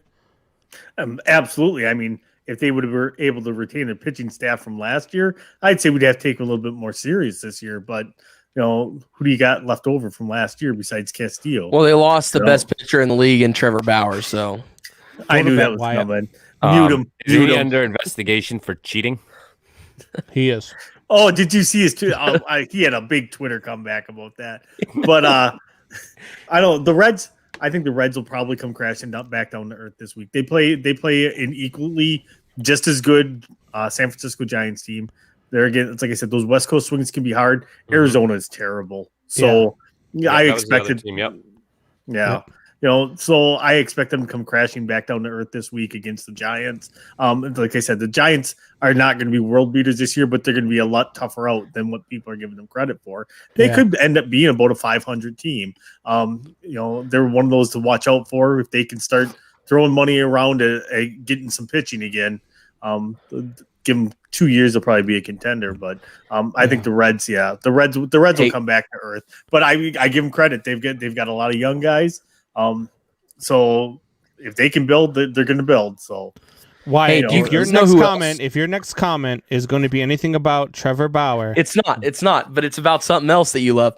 Do you guys know who else started off 5-1 and then crashed and burned this year? Yeah, that was the Chicago Bears. So I'm expecting All right, so I was Hoffy, going who to do you say got? mute him. Thank you. Who do you got at number 7, Hoffy? Number 7, I have Brandon Combs, ALCS winners for this year, the Los Angeles Angels of Anaheim. Ooh, that's low. I mean, their run differential isn't all that great when you look at it, but Dexter Fowler is going to be a loss. Otani, Yeah. I mean, he's a two-way monster. He is. But can that continue for a full season? I don't think so. I saw a stat today. I think he's got he has the fastest fastball this year at like 101, and he's got the fastest exit velocity for a home run at like 160 miles an hour. But again, can he do that all year? Otani, Trout, Rendon, Walsh, Pujols, they're going to have to produce because I don't believe in this pitching staff. And are we finding out that the Houston Astros, are they actually, are they legit outside of their trash cans? Look, the LA Angels, I think are a top 5 team in this league right now. The way Otani's playing, I get the loss of Dexter Fowler is going to be big, but he's still not the Dexter Fowler of 2016. The guy's a little bit slower. Right. I think Upton will make up for it, but yeah, he's not hitting as well. But I just think that he's already the been clubhouse presence. Yeah, I just think that Otani, if he suffers an injury, or I think at some point they are going to have to make a decision on whether or not to make him a one-way player. And I think that decision will come sooner rather than later as they develop and see what they have this season. And I think that the Angels are going to win the West. I think the Angels are going to win the World Series. So I just think that I have a feeling they're going to have a big decision at probably by the halfway point of this season with Otani, and they're just so good and so deep that I think they can deal with some injuries. I don't think you want to wait that long. Well, see, I mean, what is that between now and the All-Star break? What is that? Maybe 8-9 more starts? July, yeah. I mean, it's usually 11 that's about all I starts want by him then. throwing. I mean, I think he'd be better off going every other start. I mean, realistically, but have him throw every 5 days, after that surgery. I don't know. Well, they're keeping him out of right field now, though, right? They're strictly DHing him on his correct, days but that he's still not pitching. So just pitching after coming, from that kind of injury, throwing 101 miles an hour, I don't think is the best thing to be doing for your arm. Tori, what's your take on Otani? I pull him. Yeah, if you're going to get your money's worth out of him, you got to pull him out of that rotation. There again, maybe make him a spot starter if they need somebody in a jam. Like, hey, every 10 days. Somebody got hurt. Hey, can you fill in till we get whoever up from AAA? Yep. Just make him a spot starter, 100%. Just have him DH at least through this year. Then next year, make him the right fielder again. Have him hit. No pitching. Done. Like they're going to have to do it. Otherwise, you're going to end up wasting the guy's career. That's because he's injured, and it's going to be, hey, remember when or what could have been with him? Do you think? Do you think that the Angels are a World Series contender still if they do try to keep Otani as a two-way player? I do, but I think when they lose him for the year, they become not one, and it's going to happen. It will happen that they will end up losing him for the year. He got a blister in spring training. I mean, he's one pitch away from being on the DL. That's true. Why? I don't even think that you could put him at right field or in the outfield somewhere. I don't even think you need to do that. I think he needs to be strictly a DH 100% because he is in the is it NL, right? They're in the NL, right? American League. He's in the American AL. And in the AL you can have the DH. I never got that. They're I'm in like, the man, AFC, right? I mean, they're in the AFC. They're like. No, I think they're in the Packers division. Have they thrown more interceptions or touchdowns this year so far? Are they in the Pac-12? Do they play water polo? They won a national title a couple years ago, didn't they? Potentially. Angels haven't won anything. Were they 1A or 2A? No, the Angels are the Packers of the MLB. They've got one of the top players, Mike Trout, Aaron Rodgers, and can't do anything with it. No, the Packers actually make the playoffs. Aaron That's true, Rodgers too. is going to New England, by the way, just so you know. I don't know if you heard Oh, that or not, of course. Hoffy, but Aaron Rodgers is heading Hell no. All right. Hoffy, who you got at number 7? I'm sorry, 6. Number 6. Here's where I have our world beaters, our trash can beaters. Houston's lineup. I mean, they're deep with 7 elite hitters. They're tied with the Reds for the most runs thus far. Home runs, top 5 in runs scored. Their pitching staff, is it going to be able to hold up though? And that's the thing. But this year they carry the 7th best batting average against. So can they continue that? I don't think so. Greinke's his 18th season. They're using him too much. I think he's good for 6 innings, but if they continue to have him go most of the game, come the end of the season, it's going to be it's going to hurt them. Yeah, see, I have Houston at 5 in mine right now too, because they have started off the season hot. They have lost the last 2 versus Oakland. Mm-hmm. They swept Oakland in the 4-game series, came out of the gate hot. They split with the Angels, and then they just lost 2 out of 3 to Oakland. Now they're going, and they are going to be playing the Detroit Tigers next, and then after the Tigers, I believe they get so they get the Mariners and then the Rockies again before they get the Angels. So they don't have a very tough schedule to start out the season. They're not going to face a whole lot of world-beating pitchers. So I think that the Astros are going to stay in the top 10 for the first, month or 2 until that schedule really starts to get tough. And I really want to see what they can do against top pitching in this league because they just haven't faced it yet. Tori? I would have them probably a little bit higher on the list too, just because they started off extremely hot. Like when I did the stuff last week, and they were one of my hot teams because they came out, they beat down Oakland. They took 2 out of 3 from the Angels, but then now they lost 2 out of 3, which I thought they would kind of continue the hot streak just because of their hitting. Their hitting is out of this world. It's ridiculously good. Unlike our 2 favorite teams where they're just atrocious. I agree with Hoffy too with Greinke, but at this point in Greinke's career, he's more of a Maddox type. He doesn't throw his fastball a ton. He relies on his breaking stuff. He relies on his off speeds. So, is it going to affect him more in the season? I don't think so. But at what point do you lose that control? Can we replace them with the Oakland A's? The guy who runs their scoreboard and runs all their music, who played Carrie Underwood's Before He Cheats as they announced the Astros lineup on opening day. I'm so mad I wasn't at that game. God, that's genius, man. I love it. It's absolutely genius. Then the Angels fans for throwing the blow up trash can out onto the field. That was awesome. I love that. People need to stop this. You really think this is going to stop? No, it's not going to stop. Wyatt, what do you think about the Astros? They're in the AL, by the way. Yeah. Yes. Oh, okay. Yes. That's actually the smartest baseball take that Wyatt has is yes. Okay, great. Awesome. Who you got? Hoffy, who do we got at number 5? You just mentioned you're watching them on the TV. Them in number 3 could easily, flip flop. But the Philadelphia Phillies, I have at number 5 after the bullpen posting the worst ERA since 1930s. Philadelphia Phillies last year. The bullpen's been solid. They were actually the last team this year to give up an earned run of all the teams. And their staff carries in an ERA that's in the top 10 at the moment. Yeah, look, I really like what the Phillies are doing, and I just think that they're going to come back down to earth.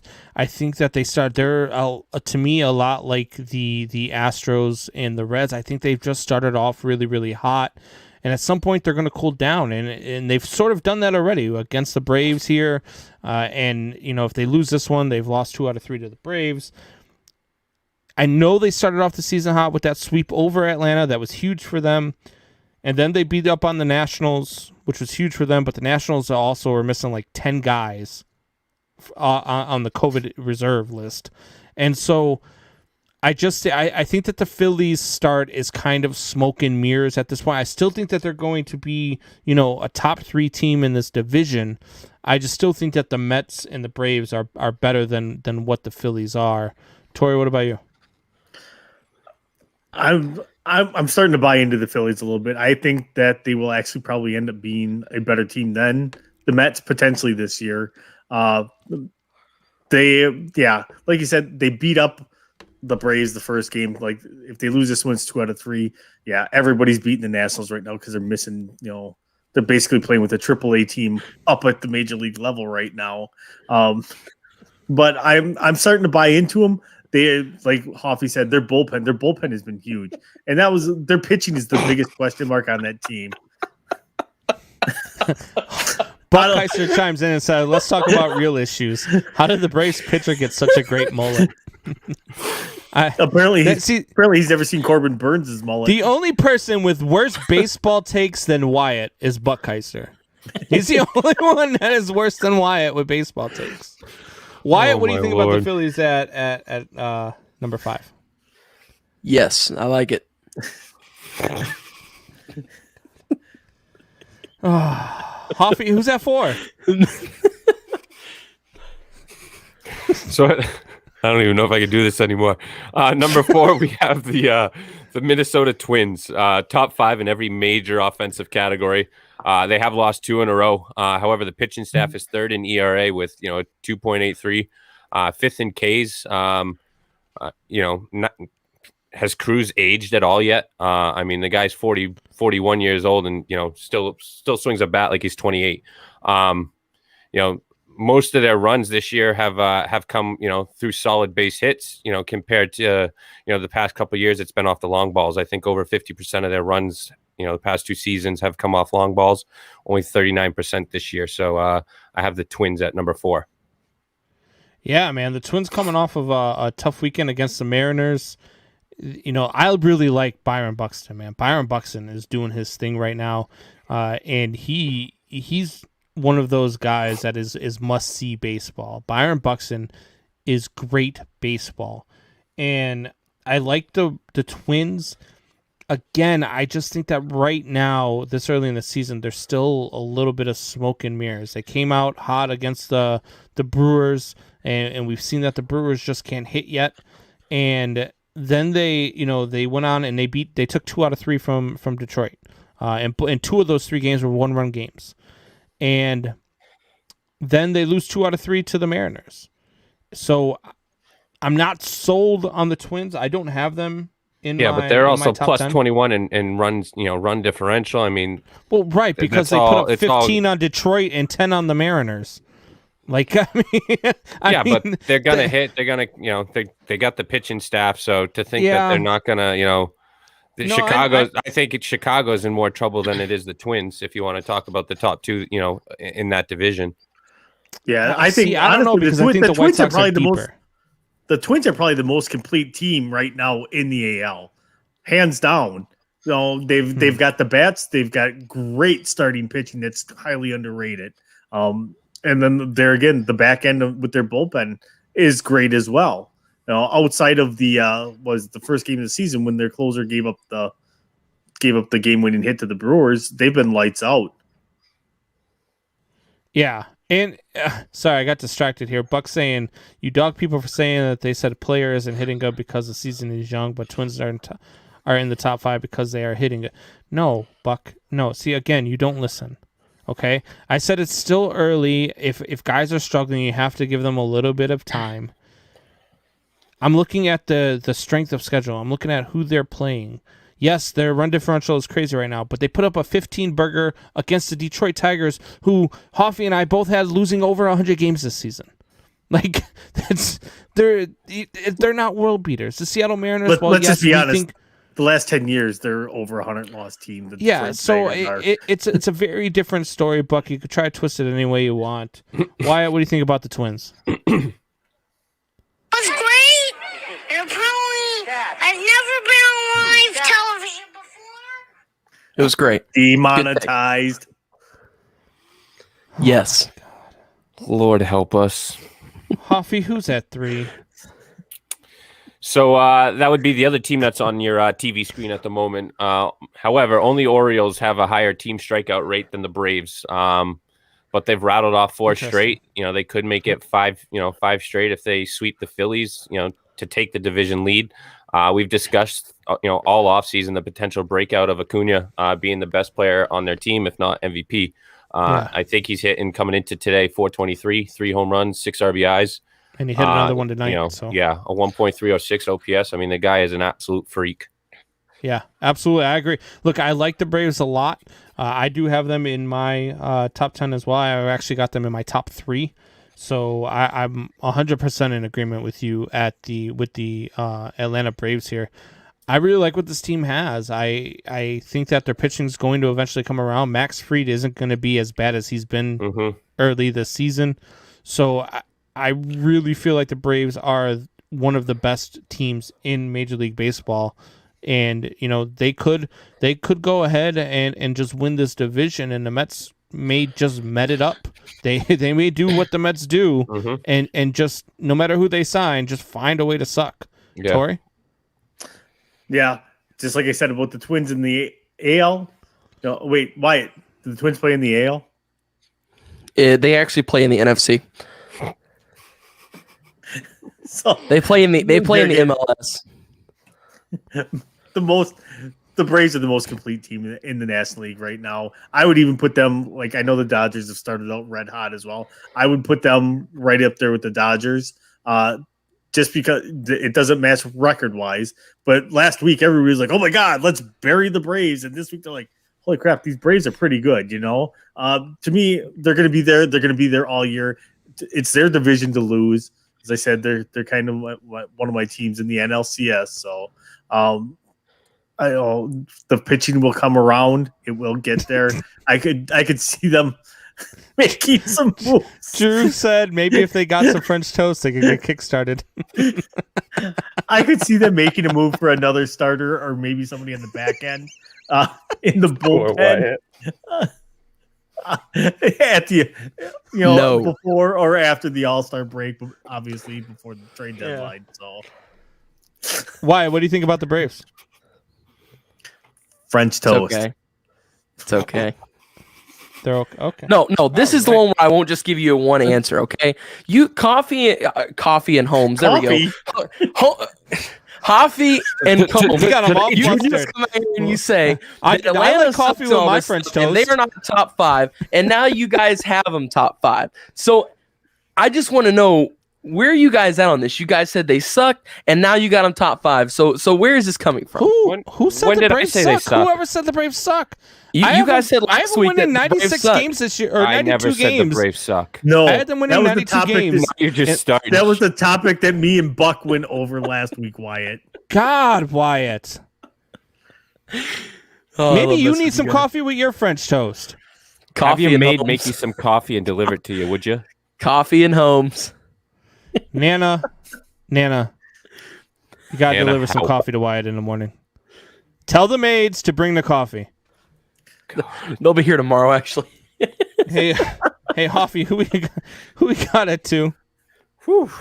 So we have the number 2 San Diego Padres. They lead the league with a 1.7 ERA, saves, whips, second in strikeouts. I think they're just one strikeout behind the Yankees. Plus 16 run differential. The offense, which is performing, hasn't fully started to click as they were last year. And they're without, our favorite player, Tatis Jr. So right now I have San Diego at number 2. And how about Joe Musgrove breaking the, their curse and finally getting a no-hitter for them? Absolutely. That no-hitter, I was tuned in for that game. I love the Padres. I love everything about them. I love what they're doing. I really think that they're going to hang in this West and win it like I predicted. I think that the Padres they are so good, man. I can't wait till the Dodgers and Padres go at it, another 16 times this season, because this is going to be an all-out war. Yep. And Musgrove throwing the no-hitter, man, kudos to him, because he's another one. We talked about Freddie Freeman earlier. This guy's just a great story. He's one of those guys that you have no choice but to root for once you hear his story. So I love Joe Musgrove. I love what they're doing. Blake Snell, Yu Darvish, he had a rough outing, but he came back off of that, opening day start that he had and has pitched well. So I like the Padres. Coming into this weekend, too, Craig Stamo was the only reliever to give up a run. I mean, so, when you have that back into that bullpen. they're going to do damage. Oh yeah, absolutely. So I love the Padres at 2. I have zero issues with that, even though I know you're number 1 because of your number 2, and the number 1 stays the same. So Tori, how do you feel about the Padres at number 1 and the Padres at number 2 and the Dodgers at number 1? I mean, you obviously can't even argue it. Probably the 2 best teams in all of baseball right now. Hitting on all cylinders. The Padres there again are going to do it all year. Biggest question mark left on the Dodgers is the pitching staff. Can Kershaw hold up for the whole year? And that's going to be with both those teams.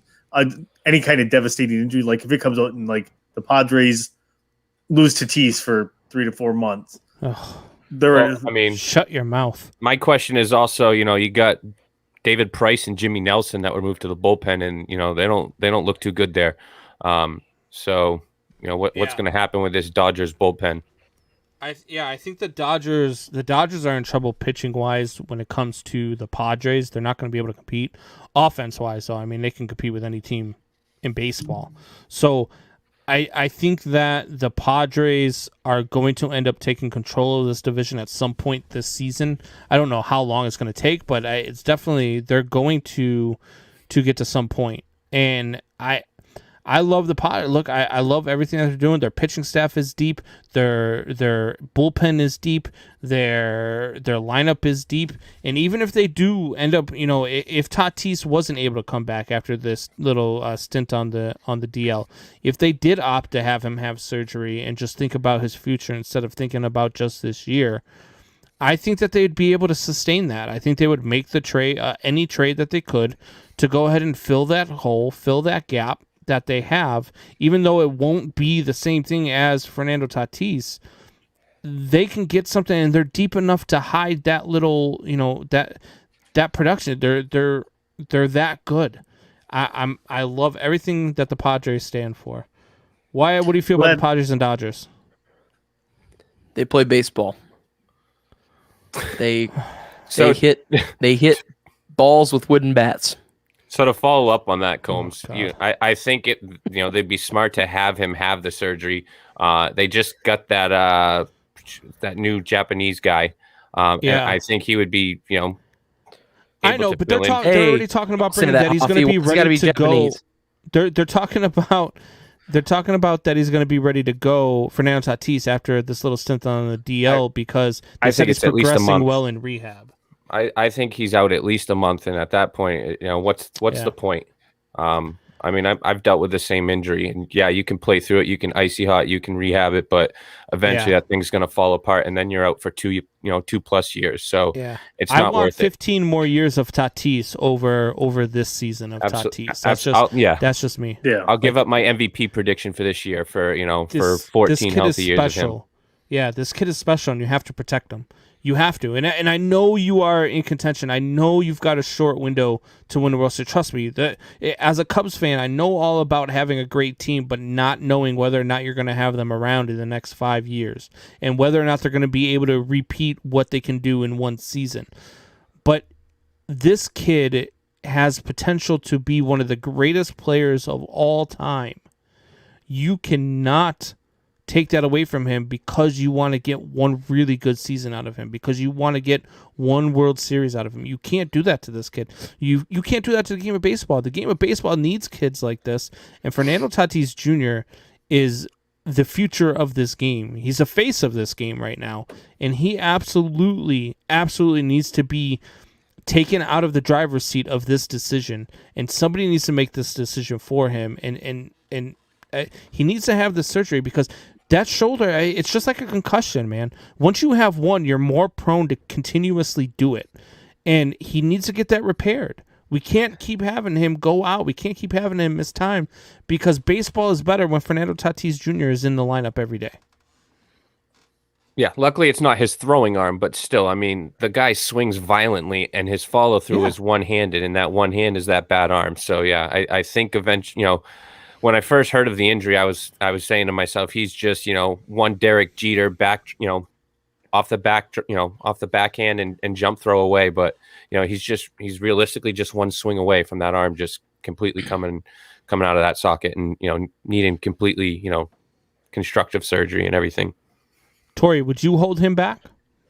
Absolutely, just because I'm going through all that stuff right now with both of my shoulders, where, why risk it? I'm not, what is Tatis, 22, 23? So, if I was that age, I'd probably be like, I'm strong, I'm going to do it. But like you said, take it out of his hands. Somebody's going to make that decision for him. I'm living proof that you don't go with that decision. Right. And I'm the same way. It's like, what's going on, Jacob Murdoch? I'm paying for it later in life. So absolutely, when I tell him to do it, I would be like, yeah. Otherwise, you end up like me, where you try to go grab a coffee mug out of the cupboard and your arm falls out of socket, and you're like, oh. Yeah. Look, I just can't imagine now. I can't imagine that Fernando Tatis must be nice being 12, being the next baseball lackey on the Man Hour. Like, as much as I would love to sit here and talk baseball with Fernando Tatis Jr., I will take coffee for the next 15 years of me and him talking about Fernando Tatis, because I don't want to see him suffer the same thing that Hoffy has had to go through and lose a career over it because of this injury. Somebody needs to take control of college this baseball. Guy. Did you play college baseball? No, I tore my labrum in my rotator my senior year, and I continued to play instead of getting the surgery. So when I went for my physical to go to college, I failed, and that's when I lost my scholarship. Where was your scholarship to? USF, University of South Florida. Which is a really good baseball program. Yeah. Extremely good baseball program. I was going to be a catcher. Yeah. I mean, look, so Drew asked, what is Tatis's injury? I have a torn rotator cuff. Hurts like a something. Can't say that word on radio. I almost made hurts like a bad word. Edit this again. So it hurts like a B word. And so it's not a torn rotator cuff, correct? It's something where he keeps popping it out of place. It's a slap tear is what I think what they call it. So and that's how my shoulder started out too, where it would just pop out of place and go back in, go pop. But as it did that, the ligaments would stretch, and then you end up in the situation I'm in today. On the Man Hour with us instead of somewhere else. Instead of playing in my over 40 softball league.